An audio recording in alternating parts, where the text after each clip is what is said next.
So ഇപ്പോ sir ഈ ഒരു മൂവിക്ക് അല്ലാണ്ട് ഇതിനു മുന്നേ കുറെ വർക്ക്സ് ചെയ്തിട്ടുണ്ട്. ഫോർ ദി പീപ്പിളിലൊക്കെ പാട്ട് പാടിയിട്ടുണ്ട്. അങ്ങനെ കുറച്ച് സീരിയൽസിന് വേണ്ടിയിട്ടും വർക്ക്സ് ചെയ്തിട്ടുണ്ട്. അപ്പൊ അതിലുള്ള ഒരു എക്സ്പീരിയൻസും ആടിയിലോട്ട് വന്ന ഒരു എക്സ്പീരിയൻസ് എങ്ങനെയുണ്ടായിരുന്നു? സിനിമ ഞാൻ ഒരുപാട് ചെയ്തിട്ടുണ്ട് ഇതിനു മുമ്പ്. പല സിനിമകളും പക്ഷെ കുറച്ചൊരു ഓഫ് ബീറ്റ് ആയിരുന്നു. ഐ മീൻ ഒരു കൊമേഴ്സ്യൽ മേഖലയില് അങ്ങനെ വലിയൊരു സ്റ്റാർ കാസ്റ്റിംഗ് ഒക്കെ ഉള്ള അങ്ങനത്തെ പടങ്ങളല്ല എനിക്ക് കിട്ടിയത്. അതുകൊണ്ടാണ് അപ്പം പലതും നമ്മളെ തേടി വരുന്നതിൽ നമ്മൾ നല്ലത് നോക്കി സെലക്ട് ചെയ്യുക. അങ്ങനെ ഞാൻ കുറെ സിനിമകൾ ചെയ്തിട്ടുണ്ട്. ഏറ്റവും ആദ്യം ചെയ്ത നീഹാരിക എന്ന് പറയുന്ന സിനിമ സജി വൈക്കത്തിന്റെ. അതില് മനോഹരമായ 2 പാട്ടുകളുണ്ട്. അത് നമ്മുടെ 2-3 പേരല്ലേ പാടിയിട്ടുണ്ട്. ശ്രീകാന്ത് ഹരിഹരൻ, നമ്മുടെ അരുന്ധതി ടീച്ചറിന്റെ ഗായിക അരുന്ധതി മകൻ പാടിയിട്ടുണ്ട്. എന്റെ തന്നെ ഒരു കസിൻ പാടിയിട്ടുണ്ട്. അതില് നിലമ്പൂർ പോലത്തെ ഒരു വർമ്മ പാടിയിട്ടുണ്ട്. സരിത രാജീവ് സിംഗർ പാടിയിട്ടുണ്ട്. അതിൽ കുറെ പേരുടെ പാട്ടിട്ടുണ്ട്. നീഹാരിക കഴിഞ്ഞിട്ട് പിന്നെ നിദ്രാടനം എന്ന് പറഞ്ഞ പടം ചെയ്തു. സജി വൈക്കത്തിന്റെ 2 പടം.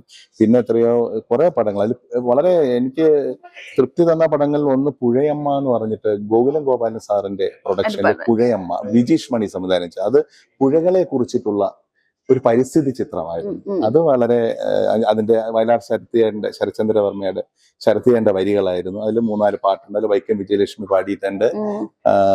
ശ്രേയ ജയ്ദീപ്, പഴയ കുട്ടി ശ്രേയ ജയ്ദീപ്. അതിൽ മീനാക്ഷി എന്ന് പറഞ്ഞ അവതാരക, മീനാക്ഷി ആണ് അതിൽ നായിക.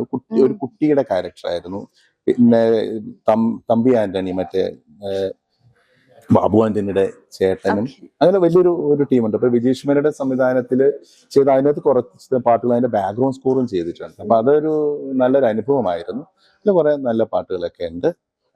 പിന്നെ ഉള്ളത് വേണുനാരായണ സംവിധായകൻ ഒരുപാട് ഡോക്യുമെന്ററീസ് ഒക്കെ ചെയ്ത് അദ്ദേഹത്തിന്റെ സിനിമ ജലസമാധിയുടെ ബാക്ക്ഗ്രൗണ്ട് സ്കോർ ഞാൻ ചെയ്തു.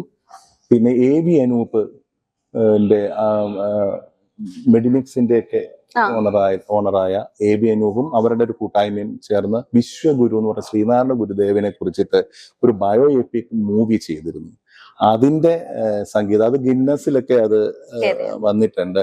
ഏറ്റവും ചുരുങ്ങിയ സമയം കൊണ്ട് 52 മണിക്കൂറോ അങ്ങനെ എന്തോ ചുരുങ്ങിയ സമയം കൊണ്ട് ഷൂട്ട് ചെയ്ത് അത് എല്ലാ വർക്കുകളും കഴിഞ്ഞിട്ട് അത് സ്ക്രീനിങ്, അതിന്റെ ബാക്ക്ഗ്രൗണ്ട് സ്കോറും അതിലൊരു ടൈറ്റിൽ സോങ്ങും ഞാൻ ചെയ്തിട്ടുണ്ട്. പിന്നെ എന്റെ പല പടങ്ങള്, കുറേയധികം പടങ്ങളുണ്ട്. വിശുദ്ധ പുസ്തകം, തന്മയി, കുറേയധികം മൂവീസ് ചെയ്തിട്ടുണ്ട്. ഇത് അങ്ങനെയാണ് വന്ന് ഇപ്പം ഇതിലേക്ക് എത്തിയത്. പിന്നെ ഒരെണ്ണം ചെയ്ത് ഒന്നും അറിയാതെ, അത് എനിക്ക് വളരെ തൃപ്തി തന്നൊരു സിനിമയാണ്. അല്ല, റഫീഖ് അഹമ്മദിന്റെ വരികള്, അതിലെ ഒരു പാട്ട്, പക്ഷെ അത് ഞാൻ തന്നെ പാടിയതും. പലപ്പോഴും എന്താ വെച്ചാൽ ഈ പാട്ട് നമ്മളിലേക്ക് വരുന്നത് എനിക്ക് എപ്പോഴും പാടിപ്പിക്കാനാണ് ഇഷ്ടം. എന്നുവെച്ചാൽ പാടാനായിട്ട് മോഹിച്ച് നടന്നൊരു കാലം ഉണ്ടായിരുന്നു തുടക്കകാലത്തൊക്കെ.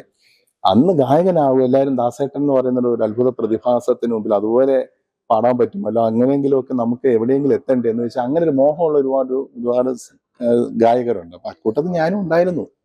അങ്ങനെ ശ്രമിച്ചെങ്കിലും ഒരു നല്ലൊരു ഗായകൻ എന്നുള്ള പേരൊന്നും എനിക്ക് അങ്ങനെ ഉണ്ടായിട്ടില്ല. പക്ഷെ ഈ പറഞ്ഞ പോലെ തുടക്കകാലം തൊട്ട് നമ്മളിങ്ങനെ വന്ന് പിന്നീട് സംഗീത രംഗത്തേക്ക് വന്നപ്പോൾ കുറച്ച് പടങ്ങൾ ചെയ്തു. അതിൽ ഒന്നും അറിയാതെ റഫീഖ് അഹമ്മദ് സാറ് വരികൾക്ക്, അത് എനിക്ക് അത് സജീവ് വ്യാസനാണ് അതിന്റെ സംവിധാനം.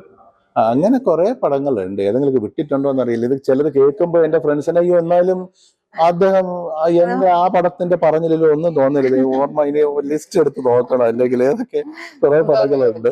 ചിലത് നമുക്ക് ഓർമ്മയിൽ വരില്ല. ഇന്റർവ്യൂലൊക്കെ പറ്റുന്ന അബദ്ധമാണ്. ചിലപ്പോൾ ഏറ്റവും പ്രിയപ്പെട്ട ചില ആൾക്കാർ പേര് പറയാൻ വിട്ടുപോകും. ചിലരെ കല്യാണത്തിന് വിളിക്കാൻ വിട്ടുപോകുന്നു പറഞ്ഞത് നമ്മൾ ഇന്റർവ്യൂവിൽ ഇരിക്കുമ്പോൾ പറയണമെന്ന് വെച്ചിട്ട് വന്നിട്ട് ചിലത് പറഞ്ഞു, അയ്യോ അത് പറഞ്ഞില്ലല്ലോ. ഇതാണ് അവസ്ഥ. അപ്പൊ നമുക്ക് അടുത്ത ഇന്റർവ്യൂ പറയാനോ?